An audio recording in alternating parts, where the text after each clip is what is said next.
Welcome to Channel 17, the Town of Colonie Government Channel.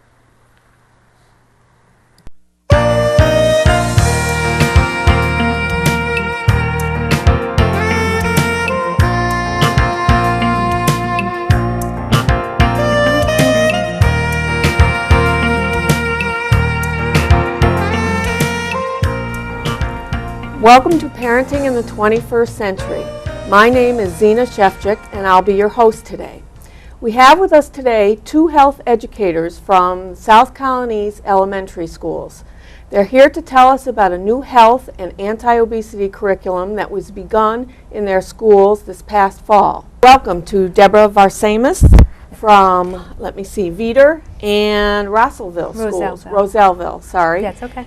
And Kathy Hi, Brown Zina. from Shaker Road and Saddlewood Elementary. I've got that down. Welcome for Thank coming. you. Thank you. There's been a lot of attention paid lately to the fact that there's so much obesity in the American population, and in particular, there's been concern expressed about obesity in children. And I thought it would be really helpful to parents and to other audience members of our show to hear about the new programs and policies that have been started or instituted in the South Colonie School District. Hopefully parents will be able to learn something from this program, be able to help you in your efforts as well.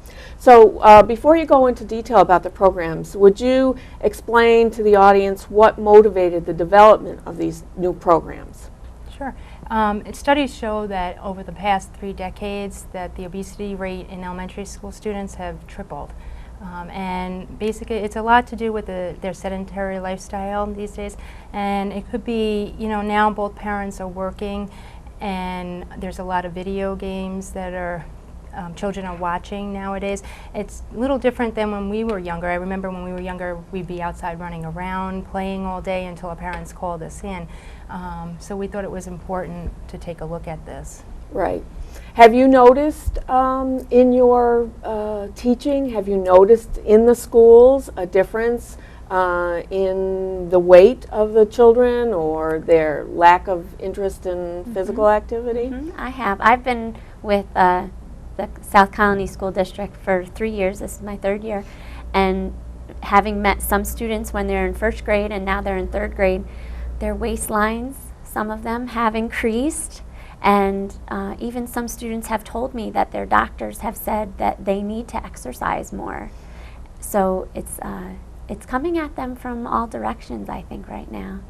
Did this new curriculum initiative begin at the district level, or was it a grassroots startup, or the state? I don't know what started all this effort. Well, I think most of it started with a federal mandate for school wellness policies. Every district that receives federal money needed to have a wellness policy in place by this fall. And South Colonie has one, and it's been implemented, and we're still working it out. We need to convince people that this is the way to go. When you hear that you shouldn't have fundraisers with food, it sells well, but we need to make the decision that candy for a fundraiser isn't the best thing that could be done for our kids. It's giving them the wrong message. Right. So that's interesting. That's one of the That's parts, very yes. interesting about fundraising, because I have to say that was the primary way to fundraise when my children were in school, Right. was through selling candy or other sweets, not necessarily good food choices. So who got together? Was it the district that was the district level office was the initiating force for a district-wide policy? Yes, and then it sounded like in a couple of our department meetings for health ed that we decided that we needed a curriculum that to supplement what we're already doing in health classes and district-wide. Do you have programs that are specific to your school, or do all the elementary schools have the same kinds of programs, or? Well, we try to base everything on the same kind of program so that it's school-wide, so it's not too different in each area. And then we just try to work it in, wherever we can and fit it into each school. Okay. So would you tell us what the components of the new curriculum is? Sure. Well, we got together this summer and we came up with a lot of different ideas. And the best thing to keep in mind was that, for us, was that to make it easy for parents to incorporate what we wanted to come across to children, things that they can follow at home. Right. And because it is hard now, like we were saying, parents are both working nowadays, and it's not as easy sometimes to incorporate a lot of different things, and we wanted to make it as easy as possible. One of the things that we did start working on was Real Fruit Friday, which we wanted to try to take away a lot of the emphasis on the fruit snacks that they're bringing in, or the sugar foods that are coming in. And if we can do it at least once a week, it gets their mind thinking and they can incorporate it more and more into their lives. Just to think about what the difference in nutrition is between a real piece of fruit versus what you're saying, a fruit drink or a fruit, some of those jelly. Fruit by the foot or fruit those by gummy the foot. snacks. Right, Yeah. right, because I suppose people sometimes think that that is actually It their says fruit. fruit, but it says fruit, Mom. Right. And the fact that some of the fruit juices, the boxes are only 5 or 10% fruit juice, and yet people are thinking that it's a full fruit serving. Right, right, So, yeah. And we do teach about the fruit group when we teach about the food pyramid in class, but this was a good way to reinforce what we're teaching and bring it home to that level too, because the children are coming in and there's some in the class. Well, now almost everybody brings it in on Friday, which is nice to see. But at the beginning, the ones that were bringing in, and there were some that weren't, they'd be able to go home and say, you know what, I need to bring a fruit in because my friends all have it. Right. I need it. And now they're getting a chance to spend more time with their parents shopping because they're experiencing different fruits, which is nice. They come in and they tell me, oh, I tried this new fruit this week and it was really good. Or I spent time with my parents making a fruit salad over the weekend. So it's nice to be able to experience new things, at the same time be nutritious and spend time with your family doing it. are there any other components to the curriculum that you would like to talk about? Absolutely. Another thing we're doing at the elementary level is FEE. It's families exercise every day together. And at Shaker Road and at Saddlewood, I called it Move Across America. So the students would tally their minutes that they exercised with their family and then bring the sheets in, and we would record their progress across America. And we actually got from Albany to California and back. I was really impressed with how many students really took to the program. They were proud that they were exercising, and they tried new things, or they said, my mom just got a new treadmill and she showed me how to use it. So it really opened it up, I think, for a lot of kids. That's great. Yeah. That's wonderful. Debra did it a little bit different at her schools, though. You guys did move your body. Move Your Body is the same 2 weeks we did our feet program. Just to reinforce it, what we did is after the morning announcement, as soon as that was done, for 2 minutes we had everybody stand up in place wherever they were in the school, and each day was a different activity. We usually did 2 that same day. So we might have jogged in place for like a minute and then sat down and maybe we rode our bicycle for a minute. And the students were looking forward to what was coming up each day. So we did that for those 2 weeks. And we plan on, actually it was such a success, we're going to continue it in the spring and do it for another 2 weeks. That's what I was going to ask you about, what kind of response you had, and whether that was something that you were going to do in the future. Yes. So. Well, you know what, the parents, I know at my schools, and I'm sure at Kathy's too, have been wonderful supporting the programs. The responses we did get back on our forms were positive, and they've really gone out of their way, to spend the time with their children to exercise. Well, as a parent, I didn't ask you beforehand if you were parents. Are you a parent? Yes, I am. You're a parent? Not yet. Well, Future in the parent. future parenting. Well, I just know as a parent that it was always, my kids are in college now, but it was always hard to pull them away from the screen, whether it was a television screen or the computer or the text message. So I would think that the schools as a support to the parents would be a wonderful thing for the parents to have backup here. And Kathy and I were just discussing earlier that, like we said, we wanted to make it easy for the parents, and where it's not expensive, where they don't have to we don't have to telling them to go join a gym with their children to work out. It's just as easy as we encourage them to just put music on and dance in the kitchen or rake the leaves, and that counts as exercise. And like we were saying, not just the parents, but the teachers and the principals were all supportive of it. Well, we're also I think all of us could be easily drawn into both the television and the computer. So it's not just a kid problem at all. We touched on before the program a little bit about the cafeteria in the schools, and maybe you could talk a little bit about that, the food choices. I think that there is some kind of a program as well involved with the cafeteria. Well, they have a lot of good promotions. They do a big dairy promotion because they want to make sure the kids are getting enough calcium, which is important for growing bodies. And then they also have the Choose Sensibly program. They have stickers that they put on the healthier choices that are the a la carte choices, and I think it helps the students. It makes them stop and think when they see that sticker, or this one doesn't have the sticker, maybe I should try something else.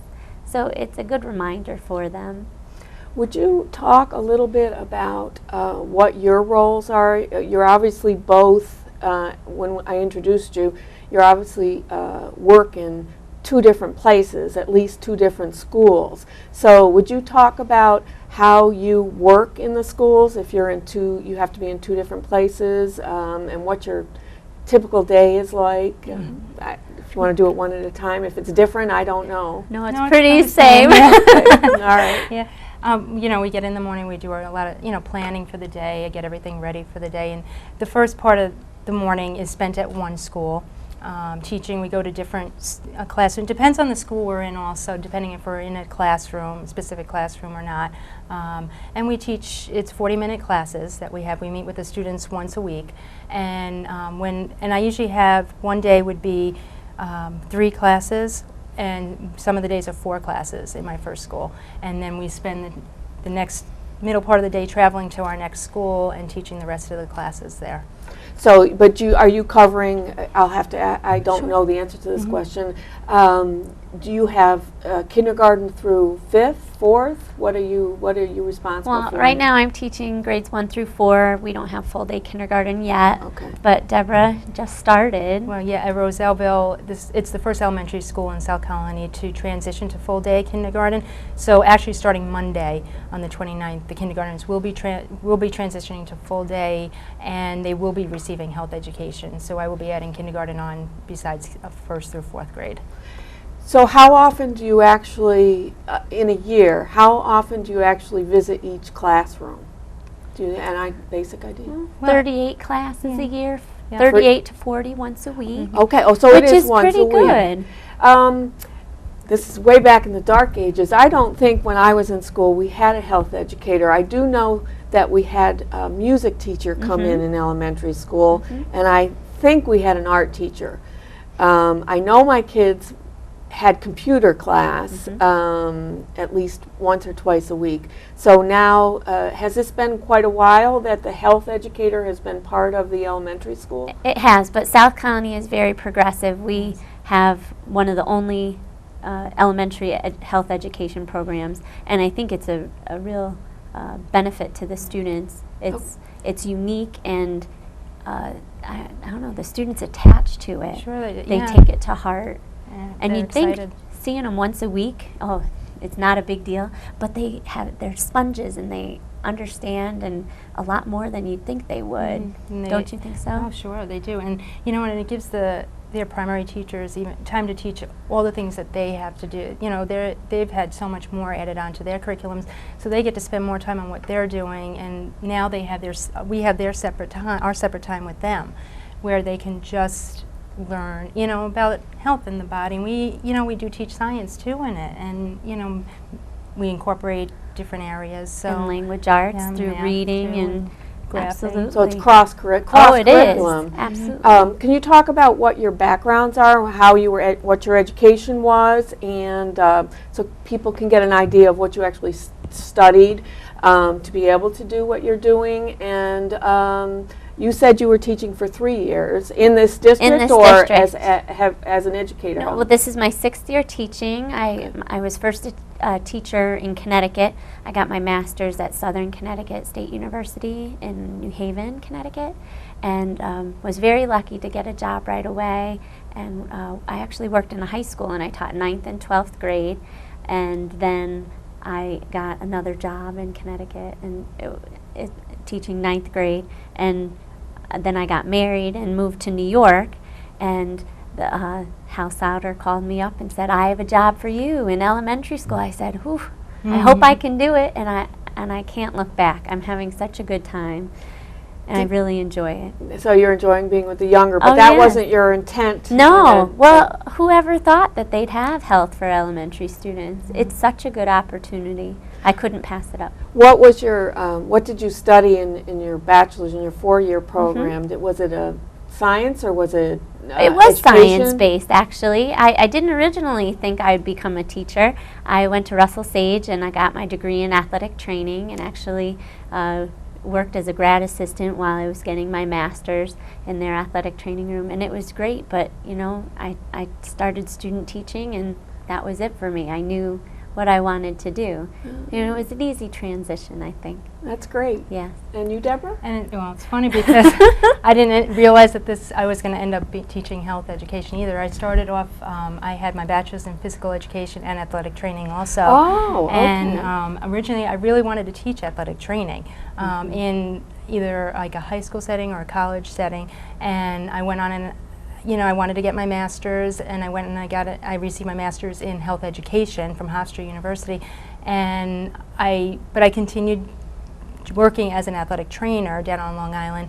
And I had got married and had my children, and I had stopped working for a while. I wanted to stay home with my children, and then when I started working again, we moved up here and started working again as an athletic trainer. And then I said, I really, I want to teach. I have my degree in teaching, and I love studying health education.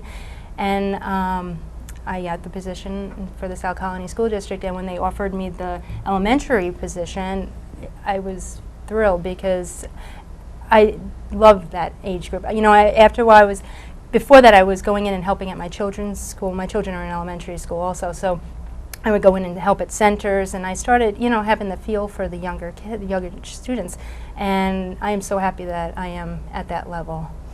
Well, I would think that as you talked about the kids being a sponge, they talk about beginning language in the elementary schools for just that reason. So I guess they must be just more impressionable, as well as the brain function must be open, much more open. Oh, absolutely. Yes. The students are very open. They have such high expectations for every activity we're doing, and just want to participate and be included. It's really, a lot of fun. Yeah, and you can see, when they get something, you're explaining something to them, and they get it, and you can see their eyes light up, and it's like a whole new world opening up to them.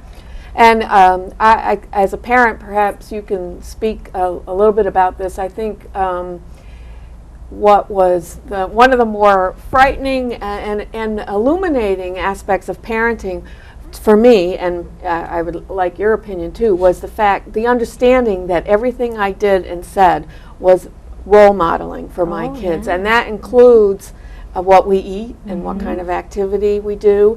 And so I would like you to, if you could, speak to about what parents need to do to continue what you're teaching in schools into the home a little bit more than we already have. Well, they are, like you were saying, role models, and it's with the programs that we are introducing in the district, they can take it home and use it and into their family, and set goals for their family, because a lot of it is goal setting, and teaching the children early to set those goals is important, and they can act as motivators for their children. Right. The consequence of being overweight and as a child, I understand is very serious. Can you talk about that a little bit, about what it might mean for the future for children? I tend to think that my overweight students are the ones who tend to get picked on more, and that can do wonders to someone's self-esteem. Luckily, my students are resilient, and we've learned how to take care of bullies and know what to say to stand up for ourselves and stand up for others. But it can be very trying, and as a child, maybe being one of the only overweight kids in your class or in your grade level, it could be pretty hard for them.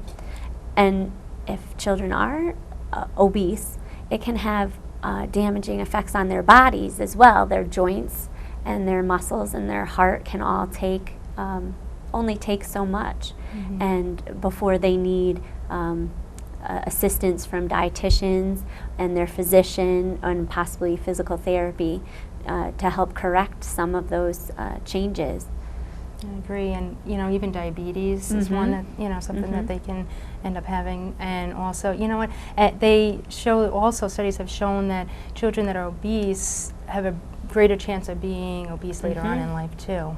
And we all know how hard it is to change habits once we become adults. Oh, yes. So it's certainly better to start good habits at early on rather than later on. Let's see. What do you know about physical education in your elementary schools? In a formal, the formal formats, is there a requirement for a certain amount of physical activity in phys ed classes, I guess, or recess, or? We have both, actually. For physical education, our elementary students 1 through 4 are getting 2 days of PE, 30 minutes each class, and then they actually added kindergarten this year for once a week for 30 minutes, and that's excellent. Yeah, that's within the half day. It is. Yes. And you know what? Because when they're physically active, it's shown also that they can retain information better. Their attention is better. They can focus. Their behavior improves, and you can just see a big difference in how they act. You know what's funny? Sometimes I just have my kids stand up and do a health stretch, and we just do like head, shoulders, knees, and toes. And I'm like, all right, spin around and sit down and get back to work. And it's amazing how the room just quiets down and they get down to what they need to do. They just need that mental and physical break.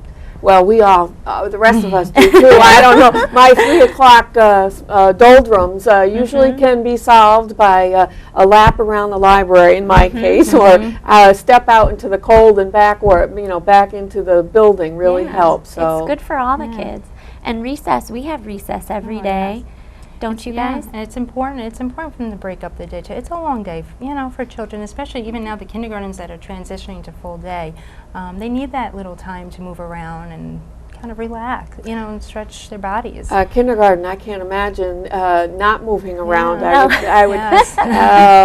I didn't have boys. I don't have boys, sons, but I have read how much more difficult it is for some boys to actually sit in a school room, in a classroom in those beginning years of school. So, in the fidgeting, and they don't sometimes have the fine motor skills, and so I would think that would be a real benefit for everyone, not just the boys. But it is. It is beneficial, and I know, I know myself, and I'm Kathy too, because we do a lot of planning together. A lot of our lessons involve getting up and moving around and doing exercises as part of the lesson, and it's because it is skill-based. It's a lot of things that they need to learn to do, and a lot of it is getting up and just doing activity in class. Do you actually get together and plan? You just said you two get together and plan. You help, I guess, help each other. Do you? How many of health educators are there in the Colonie Elementary School?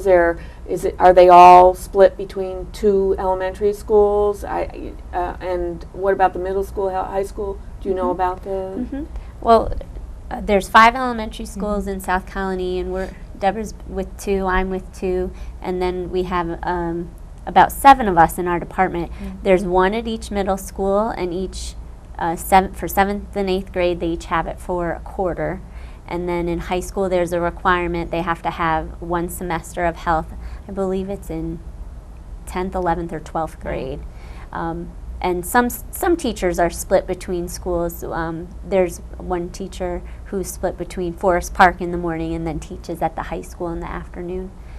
Do you know if they have incorporated this new kind of curriculum into their programs as well? Yeah, we're really trying to make it across the board. Like the Fruit Friday, we really want it to be district-wide. Oh, that is district. Okay. Yeah, and even the fee, we'd really like to try to do that district-wide. I know at the middle school they've done, I believe it was for 6th grade, a whole day of activities surrounding nutrition, exercise, and eating disorders, and the kids had such a great time. They had discussions, they had speakers, they were doing activities. I think they even had a dance class, somebody come in and teach dancing. So at the middle school level, where students kind of start to disconnect a little from their parents, peer pressure starts. Well, we need the positive peer pressure, all the good things that are going on.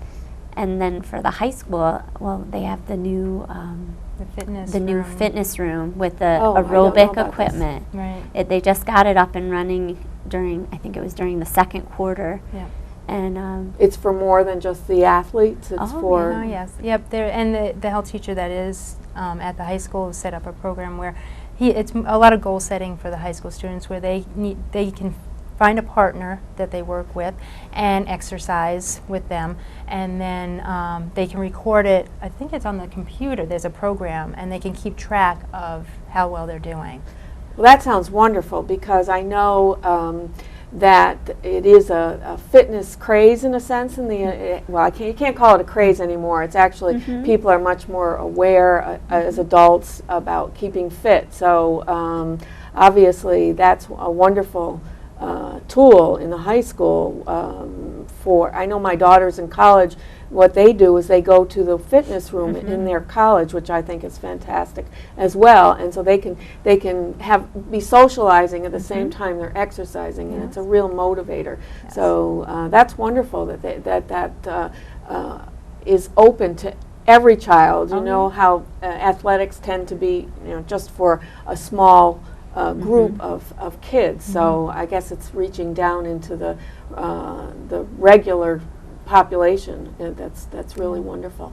Let's see if there's anything. Oh, would you talk about Debra? I think you before the program began, you suggested that you knew a little bit about your principal's biking experience. Yeah. It was written about on the website for the South Colony School District as part of this health initiative. So maybe you could talk a little bit about that. Yeah, Casey Gottschalk is our principal at Beater Elementary School, and she was involved in the Active 8, Governor Pataki's Active 8 bike ride, and what a great role model and supporter of this program. What they did was ride from Long Island up to Albany. Each day they would ride a certain amount of miles, and then they'd stop at certain elementary schools along the way and talk about nutrition and healthy habits and making the right choices.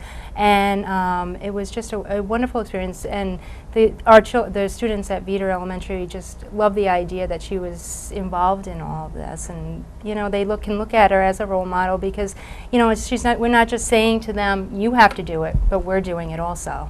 Right, exactly.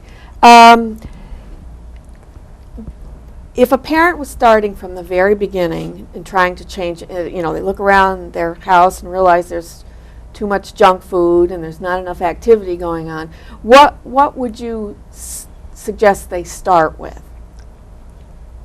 Well, I think they need to start right from the beginning. You got to decide, look, we're going to change. We are going to be healthy because I want to be here for you for when you get married, or I want to make sure that I can take care of you in your old age, for the kids to say to their parents. And they really need to make that commitment to each other and come up with the reasons why they want to be healthy. As a family. Absolutely. As a family, yes. as a group. Yeah. And I think even the youngest of children can understand why it's important to be healthy. Yes. And even if it's just drinking more water during the day, then that's a good way to start. You know, just pick something to start with and then work from there. You know, and it is starting at the goal setting level. You know, setting goals for us and working towards them, even if they're small, and working towards something bigger. Yeah, and I do, as a parent, as I mentioned before, what you do influences so much what your kids are going to do. Just by virtue of what food you keep in the house and how much you are active yourself. So, can you give me for our audience, maybe a way for them to either contact you or find out more about your program or other sources of information you might want to share? Sure. Well, anybody can just call either Shaker Road or Saddlewood Elementary for me and just leave me a message, and I'll be happy to return the call. Okay.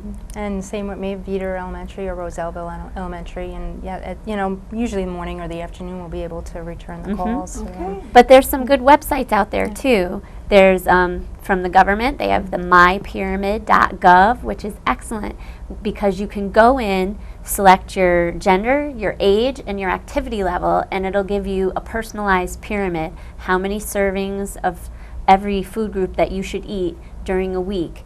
And it'll tell you how many calories you should be having for you. It's My Pyramid. Mypyramid.gov. Okay. It's I can't say enough good things about it. All right. There's also another one that's from the National Dairy Council. It's nutritionexplorations.org. Nutritionexplorations.org. And that's a great one too. It has whole parents page. It has the programs that we do with 2nd and 4th grade in nutrition, Little D and Ariana's Adventure. The kids love it. That's great. And they play different, I'm sorry. No, go and they ahead. play different, you know, there is games on there they can play, but it's all nutritionist games. It's things that they can learn I like while to they're feed playing. the monster. That'll perk them right up, those websites. That's great. I'm afraid we're out of time. I want to thank Debra. I apologize for your That's Varsames. Varsames and Kathy Brown from the South Colonie Elementary Schools for joining us today. Thank you very much for watching our program, Parenting in the 21st Century. Goodbye.